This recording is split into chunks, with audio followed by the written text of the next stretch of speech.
listening to Finding Your Genius Zone with Dirk Nevelle. It's not just a job. It's not just a paycheck. Or at least it doesn't have to be. With the help of experts across industries, Dirk helps you find your passion and career, as well as exposing the unknown parts of every vocation. Let's go deep. Let's find your genius zone right now. Here's Dirk Nevelle. Hey everybody, this is Dirk, and on with me today is a good friend of mine, a guy that I've known for a long time, Nate Short. Nate, how are you? Doing great. How are you, Dirk? I'm good, man. Good. Nate is a guy, when I was thinking about creating this podcast, he's one of the guys, friends of mine that I really wanted to interview, because I from afar, I've watched him in his career, and he's really carved out a cool, a dual career. And a lot of my guests have dual careers in terms of doing multiple things. So what I'll let Nate do is kind of jump in. Nate, maybe you could talk a little bit about what it is you do, both on the real estate side as well as the coaching as well. Sure. Yeah, a little bit about me. I really consider myself a serial entrepreneur.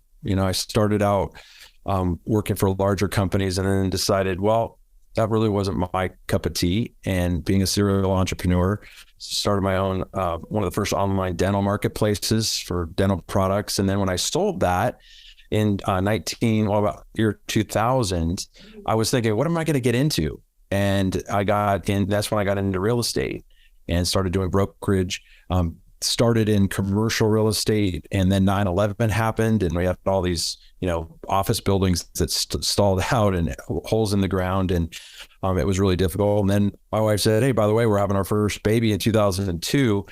And so, there's nothing like that wake up call of like, okay, I got to start making money. I got to figure out my career, now that I've done this one thing over here.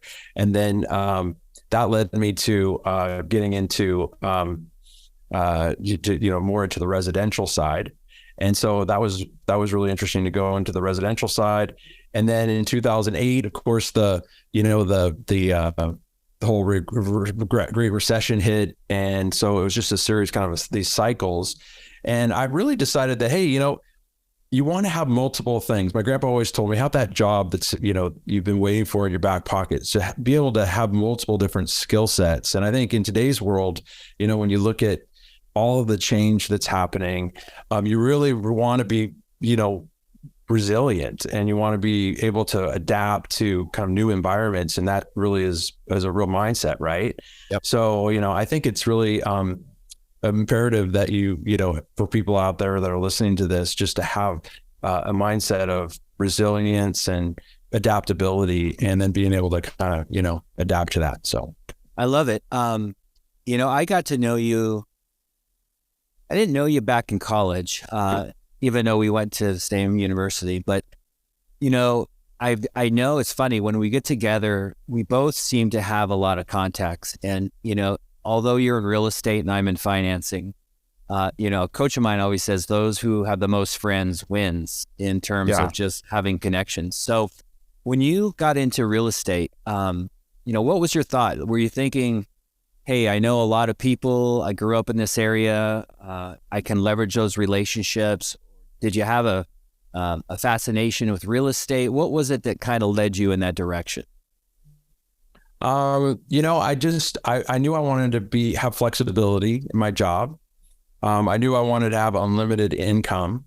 I knew that I wanted to utilize a lot of my skill sets, and I had just kind of a curiosity around running business. I think that's what's drawn me to be a serial entrepreneur, is just the amount of skill sets that you need to develop to be really, good at that, whether it's being able to be analytical and create a really good plan for your business, or hiring the right people, or, building great systems, being outgoing, being able to create relationships with people. I mean, all of those types of skill sets are super important. And yet we're all, we have certain skill sets that we're really strong, and others where we're weak.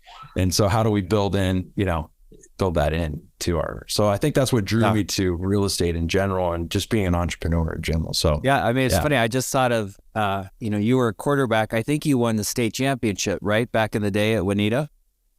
Yeah. Yeah.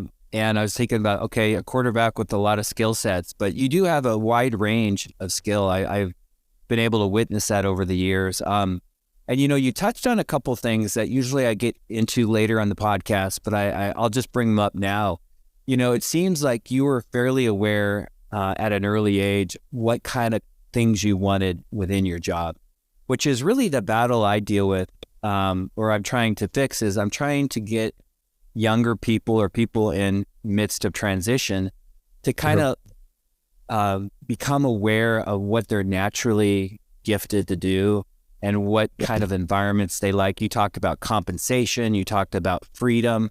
I guess my question is, do you have any advice for someone that's younger that's like, I don't know what it is I want to do. I just got out of college and I know I want to go make some money and get my own place. But as far as kind of looking inward at what makes them unique, do you have any advice to somebody that's maybe struggling with that? Oh, absolutely. I think the biggest thing is taking, I don't want to, this term's really overused, but having a growth mindset or a curiosity mindset to the whole topic of what do I want to do with my life. For a lot of us, that changes multiple times. We go through different seasons, different phases of our life. We go through, ups and downs with the economy. And so taking a growth mindset to your career or into your life just in general is really something that, a lot of people talk about, but they don't fully understand really what that means. And so you're going to, in coaching, we talk about clarity and in the concept of seeking clarity, which is one of the main pillars of high performers. And high performers have a great mindset around, taking action.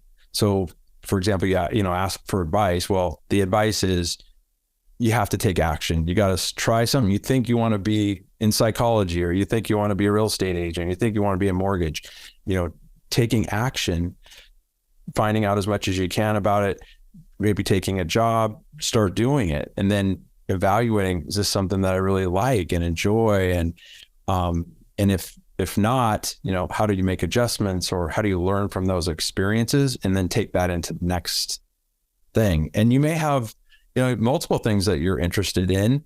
And depending on the time and phase of your life, having that growth mindset or that curiosity mindset to bring to, your career ambitions, is really important. That's the biggest thing, because there's no perfect job out there. There's always going to be aspects that you don't like. Maybe it's the paperwork, or maybe it's the detail, or maybe it's that you're not that outgoing of a person and you're more, you're more of an introvert. And so, that's the other part of it is, and I think one of the things that somebody can do to try to get more dialed in is really understanding more about who you are as a person. So there's a number of different tools. Right. You've heard of the DISC analysis. You've heard of Myers-Briggs. You've heard of maybe Clifton Strengths, which is by Gallup. There's something called the Enneagram. I don't know if you've ever heard of that. Enneagram. Enneagram. There you go. Yeah, I love that tool. Yeah. So there's a number of tools that you can do that are pretty, and it's not like you change, once your DISC profile is pretty much who you are. Same with Clifton Strengths, understanding your strengths and where you're not as strong, or where you have really low, proficiency. Right. But that helps you know more about who you are, and then also can help you fit into, like certain types of careers. So you can do a lot of homework up front. But at the end of the day, it may not be perfect for you. I love what you said. There's no perfect job.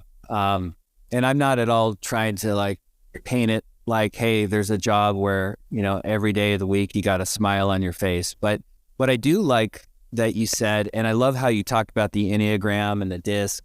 The Enneagram is something that I've gotten really deep on. In fact, I went to a seminar where I went to University of Santa Monica, which is a spiritual psychology school in California.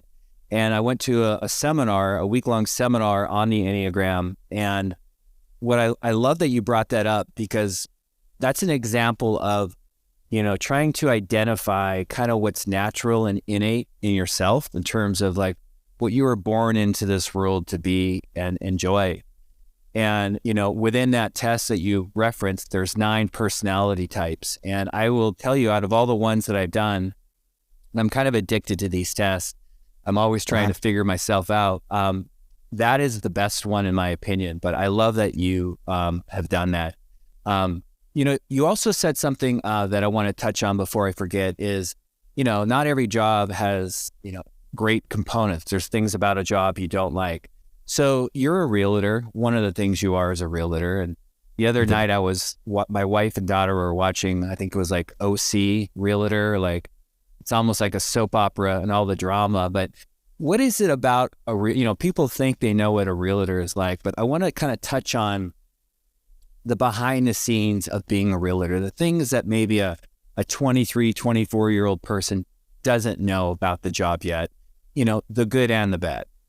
Right. Yeah. Well, I would say that, with being a realtor, it's not what you see on TV for sure. You watch those $1 million listing and all of that.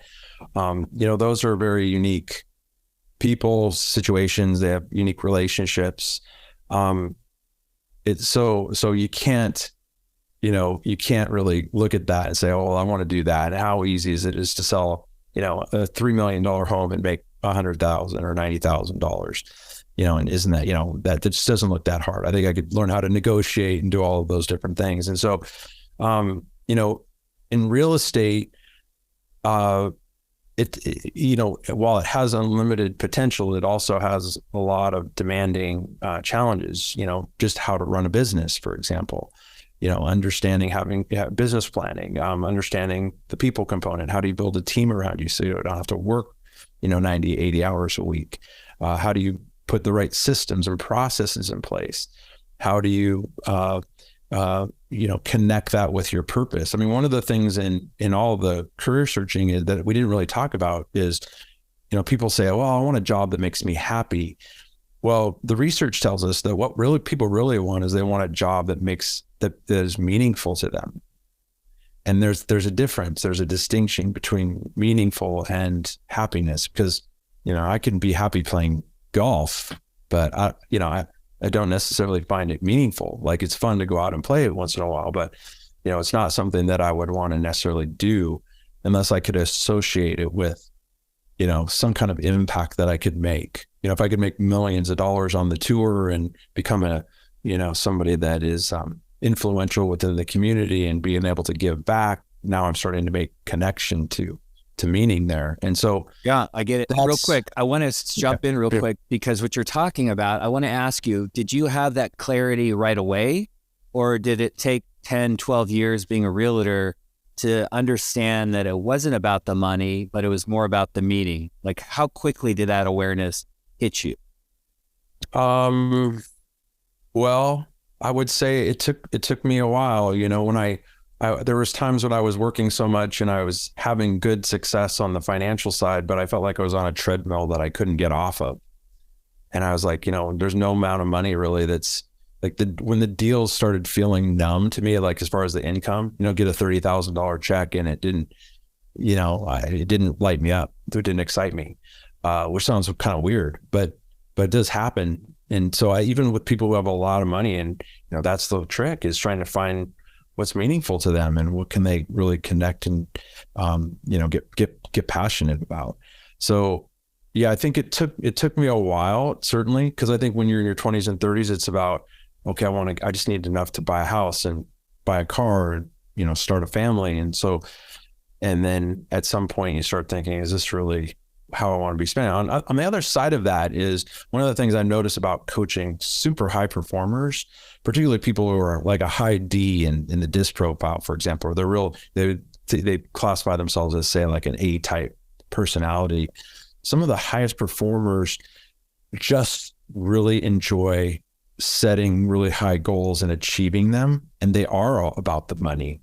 And that's fine. There are certain amounts of people that where the meaningful is not, I don't need anything, the meaning is not as important to me as making a bunch of money. So but ultimately, what I have seen is, at some point they get to a point where it's like, okay, now what kind of impact can I make? Can I leave a legacy for my family, that becomes more important. So, oh, I love that. And I want to get to the impact thing here in a second. But before we depart from the world of real estate as a realtor, you're still doing it. I know you're still very good at it. I know, I've used you personally. Is there anything you would say to somebody that's thinking about being a realtor that might be advice that might have them think twice about getting into the industry? Not to dissuade or push them away, but like anything you have learned, like, oh man, I didn't know, I didn't see this coming, or I never realized this about this industry. Anything you could kind of throw out there that might help guide somebody at an early age? Well, I think the biggest thing that stands out to me about that is early on when I first got into real estate, I remember I sold that, the internet supply company for dental products. And I got into real estate, and I really didn't understand or appreciate how important the relationship component was to it. And I want you to just think about, like, most people know between 7 and 10 real estate agents. So, and they're getting postcards and they're getting phone calls and they're going through open houses and they're meeting people. And so what is it that a person, when they're going through that checklist of who am I going to actually use, that checklist of how does that rank out? Is it the person that's the best negotiator who sends me has the most professional marketing, or, I see them on Instagram all the time talking about, testimonials or talking about homes they've sold or experiences they've had.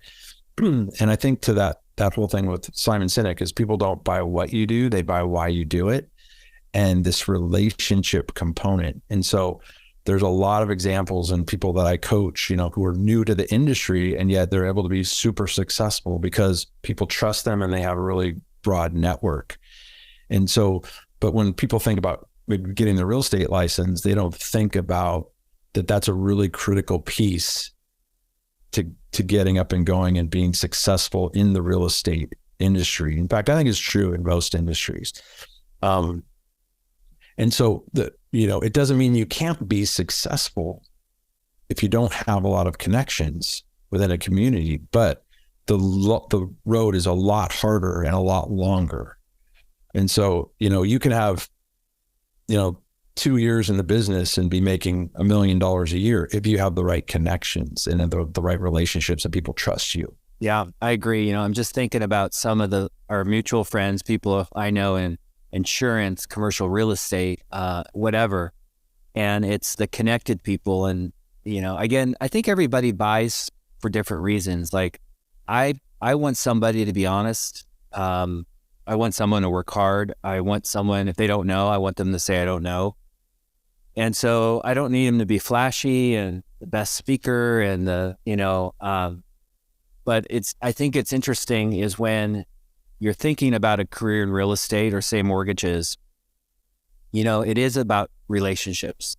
And I think it's important to understand, like if you're moving to a new city or a new town and you don't know anybody, I think it's a much more difficult career to be successful in. So I'm a big fan of just like taking note of who your contacts are and who your network is. And that's, how I got into mortgages. I was in psychology, going to school, thinking I was going to work with kids. And I needed a job just like you. I was married, wanted to start a family. So I said, I don't want to travel. I don't want to, be gone a lot. I need to do something that I can leverage my large database. So I kind of fell into lending, but I don't think people think like that, and I think it's really important to consider it.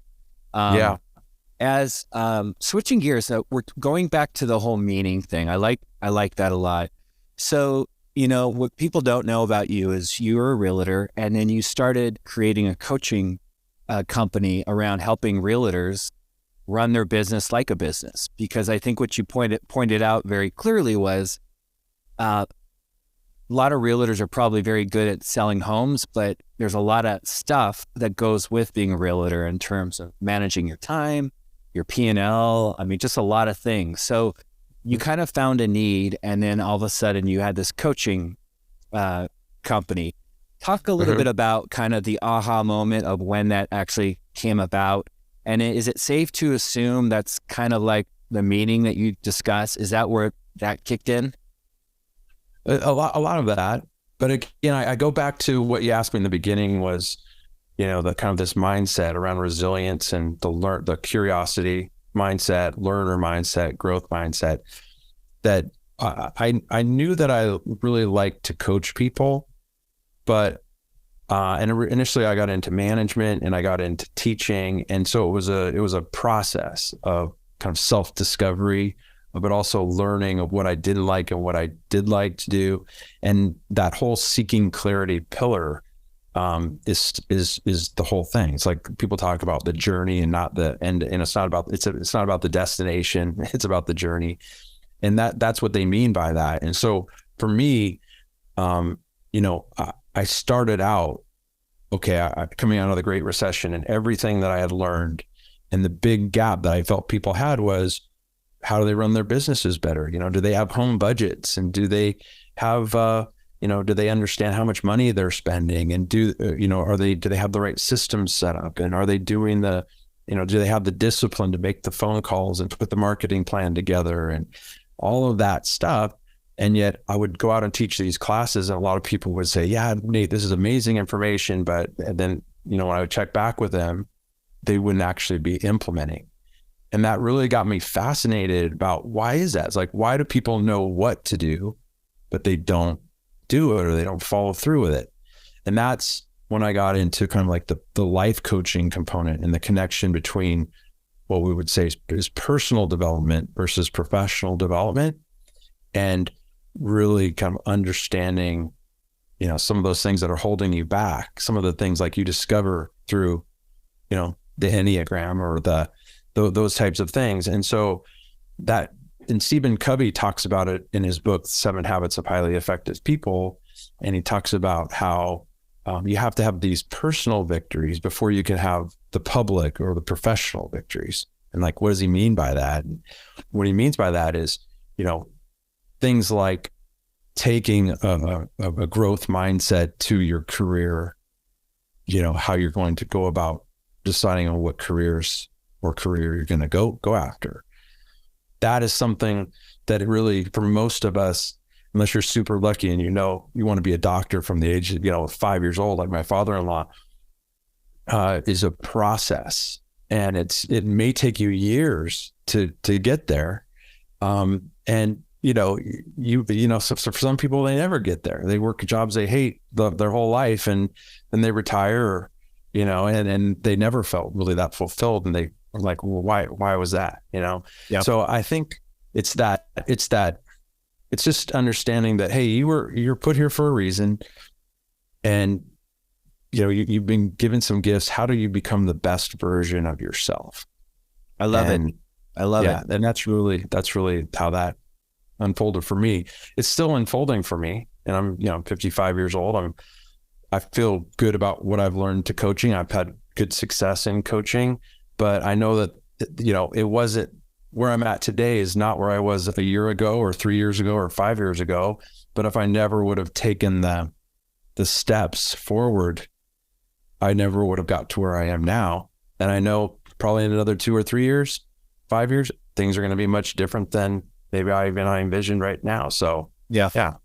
So I said earlier, I wanted to kind of highlight the fact that you have kind of I don't want to say dual jobs, dual careers, but they kind of go hand in hand. So on one hand, you're a realtor, and on one hand, you're owner of a coaching company, and you're coaching realtors, and you've built the platform that's on demand. I think you do live coaching as well, one-on-one, one-to-many. Tell us a little bit about that, like in terms of people who think they want to be life coaches or business coaches or whatever. What is the life behind being a coach like? I know there's different flavors of being a coach. Your style, in terms of a lot of the functionality and the scalability that you've built in your platform is very impressive, but nonetheless, you've had to come up with content. You've had to distribute and articulate it to people. You've had to market yourself, but help our audience understand what starting a coaching practice is all about, and like maybe apart from the obvious things that they have no idea that it might entail. Yeah, I mean, that's a really good question. I think for me, starting a coaching business, really looking at, okay, well, why do you want to be a coach? What's your long-term plan for yourself? Like, and people think about it in terms of like the type of job, or they think about it in terms of, like accumulation of things, instead of thinking about, okay, I really want to create a roadmap for myself. And these are the things that I want. This is the kind of lifestyle that I want to have. And these are the kind of, my schedule, this is what my schedule is going to look like. And the more clear you can be on those things, the better. And I think about, for myself, this is really important realization for me, is when I took the focus off of the end result and placed it more on the progress that I was making, as far as putting one foot in front of the other and learning and like enjoying the journey, it changed things a lot for me. So I wasn't so dependent upon like how many viewers I was getting, or even my income results. I disengaged the two. My self-worth wasn't dependent upon, like how people would say success would be measured in terms of like income or number of followers, or, that kind of thing. It became more of an internal measurement. Let me jump in, because this is, I think, really interesting, and I'm not at all challenging you, but tell me if there's any validity to this. On one hand, like compensation to me is a big deal, like in terms of how you get paid. Like I'm a sales guy. There's 25, 30 flavors of selling, right? In terms of, getting paid every month, getting paid annually, like a financial advisor or a commercial insurance person. But, as a realtor, especially in the market that we live in, there's home run opportunities. You sell a $5 million home, it's a nice commission check. Mm-hmm. My question to you is, you have chocolate and vanilla. You have your realtor income compensation that is sometimes a big payday. And then you started kind of going down with your passion project that's more internal. Like it's more, I forgot the word you used, but the meaning behind it.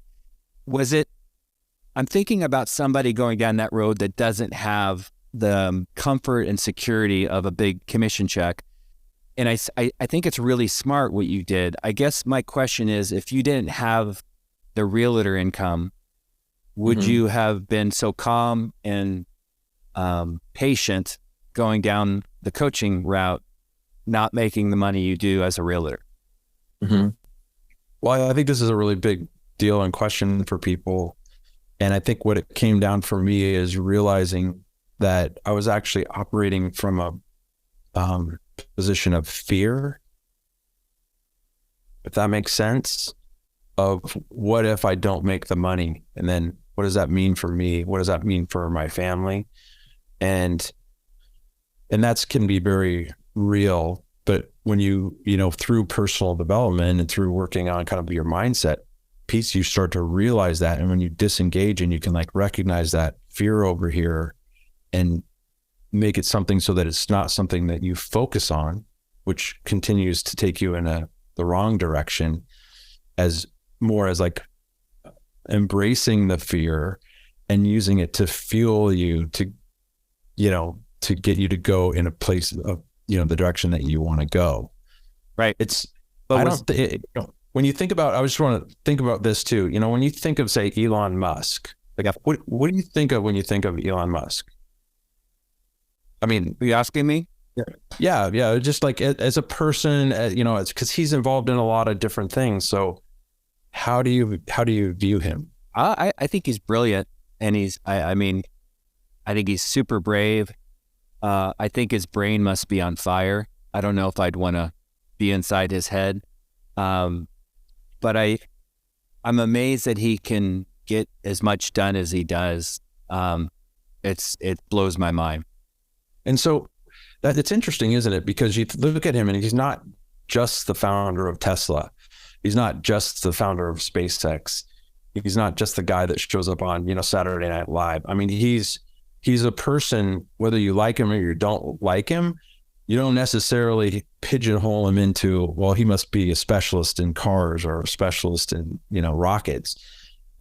He's an entrepreneur. He's about that kind of mindset of the future and about impact and about, and like with the whole Twitter thing, like however you would view that. It's just, I think that's for me was a big thing to get over was, people see me as a real estate agent and now I want to be a coach, and recognizing that, those things don't really, do they go together? Do they not? How are being fearful about how people are going to view me? And I started to realize that they're really one. It's really about my own personal development and the viewpoint of myself that I'm bringing to that.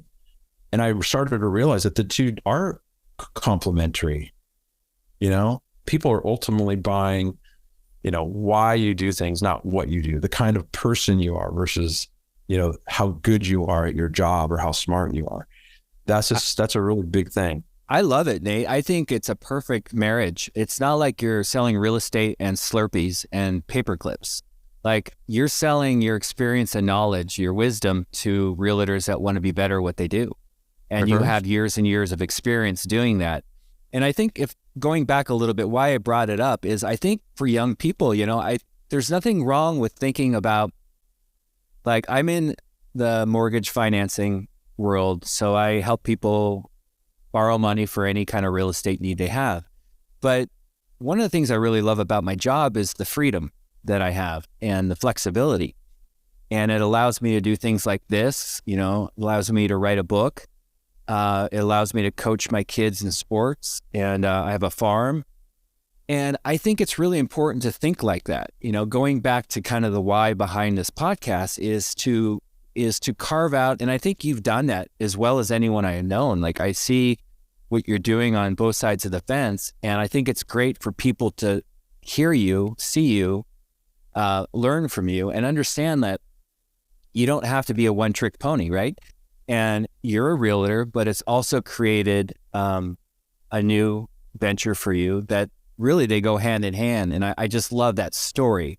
So I want to make sure that people watching understand that, if you were a pilot or if you were a doctor or a lawyer, you may not have time to be a coach, right? But you chose a career that allows you to have the freedom to do it, but also it gave you the experience to be credible as a coach. And you found passion as a coach. I think, knowing you, just to be blunt, I think you really get into the coaching part. You're excited, you build your website, you create your content. Like, you're in your zone of genius, which is finding your zone of genius. That's what this is all about. You've done that, and I admire that, and I think it's something you should be proud of.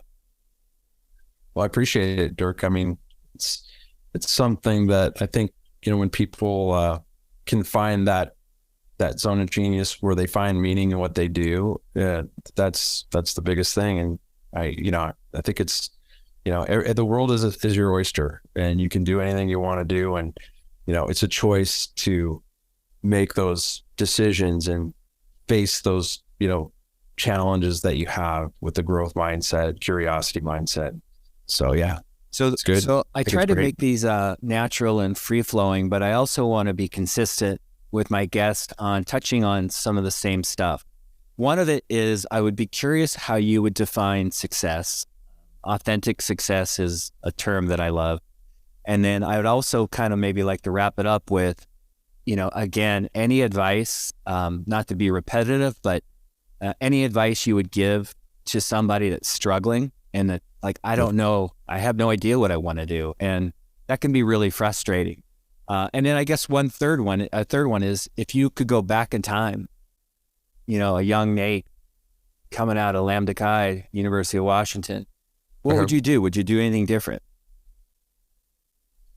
Well, I mean, the answer to the first question is, how do I define success? For me, I used to define success in terms of things and accumulation and how much money I made and how many homes I sold. And, now I define success in terms of how alive do I feel? How much am I living in truth and authenticity with myself? How am I utilizing the gifts that I have? And what are my relationships like with people? And am I making it a meaningful? Am I pursuing meaningful things to me? And having a more, just a growth, feeling like I'm growing. And so that's, to me, how I define success. The reason I think it's important is I want my viewers to think about what genuine, authentic success is for them. For a long time, I lived my dad's definition, which was about looking good and money and moving up the corporate ladder. And I realized years ago, that's not my definition. So I think it's really good to kind of think about that. What was the second one? Meaningful relationships. Okay, but advice. You did give some good advice. Anything that you still feel like you want to say to somebody young and struggling that's like having a hard time right now? I would just, first of all, if you want to boil it all down, I would highly recommend reading the book High Performance Habits, which is a book by Brendan Burchard that is the foundation of his coaching program, which I am a coach for him.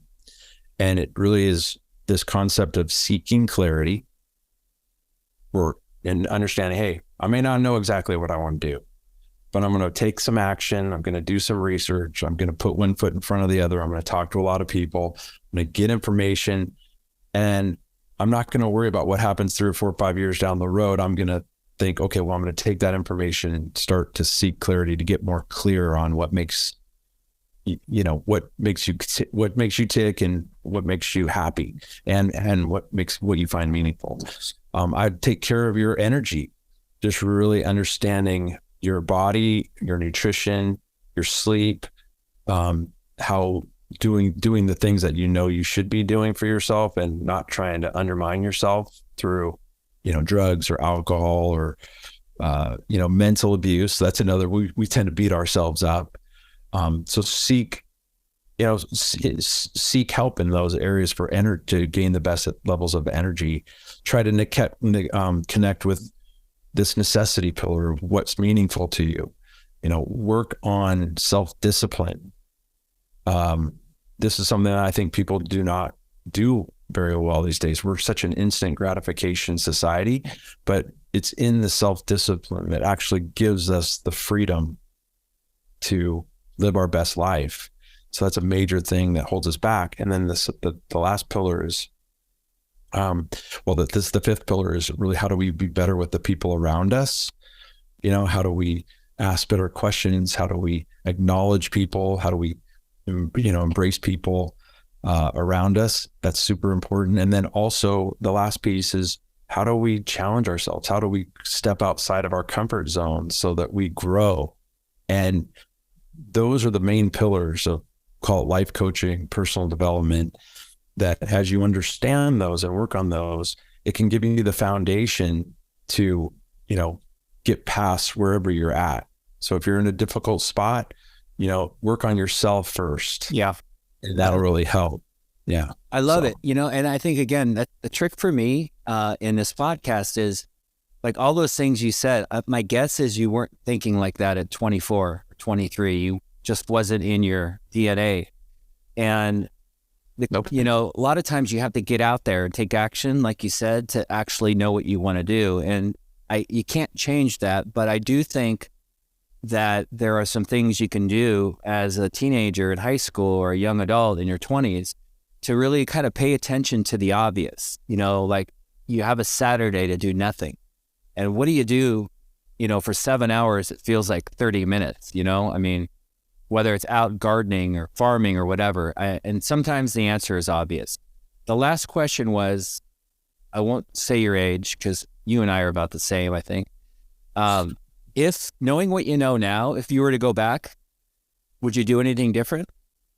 I think that's a hard question because it's always, hindsight. But yeah, for me, and I just look at it, this is part of the journey. I really feel like there's certain things I need to learn and to work through.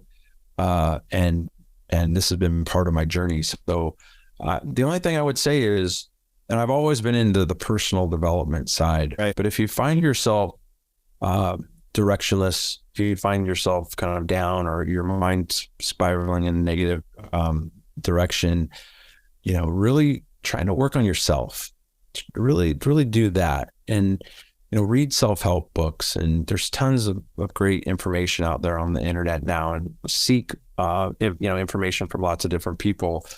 And that will, once you have that command of certain areas, like, oh, well, I find myself, I'm negative thinking and I'm in a downward spiral. I'm, depressed, or I'm just feeling, not great. What can I do to take me out of that? And there's things that you can do. And so how do you do that? When you can self-correct or bring people into your life that can help you realize those things. That's the one thing that I would have done that I didn't do earlier on, is seek help from other people, engage with other people, go deeper and honestly, we didn't have a lot of the science that we have today when I was in my 20s. It just wasn't there. We've had more science about, your mental health in the last 20 years than we did in the entire existence of humankind before like 1980. So anyway, the people who are young now, they have that great gift. The challenge they have is all of the other noise that's going on out in the world. And so now we're in the age of, we have to be intentional and not reactionary. Yep. I love it. Okay. So let's have fun. You can't do anything like coaching. You can't be a realtor. What's your dream job? Like just the job that when you go to bed at night, you're like, if I could do this, I would do this. I mean, is there something? I had a guest on the other day, and they were talking about their son who's infatuated with roller coasters, but he's like, how the hell do I get a job in the roller coaster business? And we started going down that road. But is there something, just kind of get to know Nate a little bit, is there something that we don't know about you? Like something that you dream about that you'd love to do? I would say I'm doing it, honestly. Like the coaching to me, I would say that I wouldn't necessarily be one specific type of work, but it would be helping people be better. Okay. I love it. I would write music for movies. That's what I would do. That's what I'm talking about. But, I got you. Well, I guess, so you're right. So now that you say that, I mean, if I had to choose one other thing, I'd probably be like a rock musician, some big rock band. Would you play drums, or would you do like the more cowbell? I'd probably do like bass. Bass? All right. I love it. Bass for Coldplay or U2 would have been pretty cool. Well, I would love to hear that music. Nate, thanks for coming on, man. I really appreciate it. I think you gave some awesome advice, and I appreciate your time. Thanks, Dirk.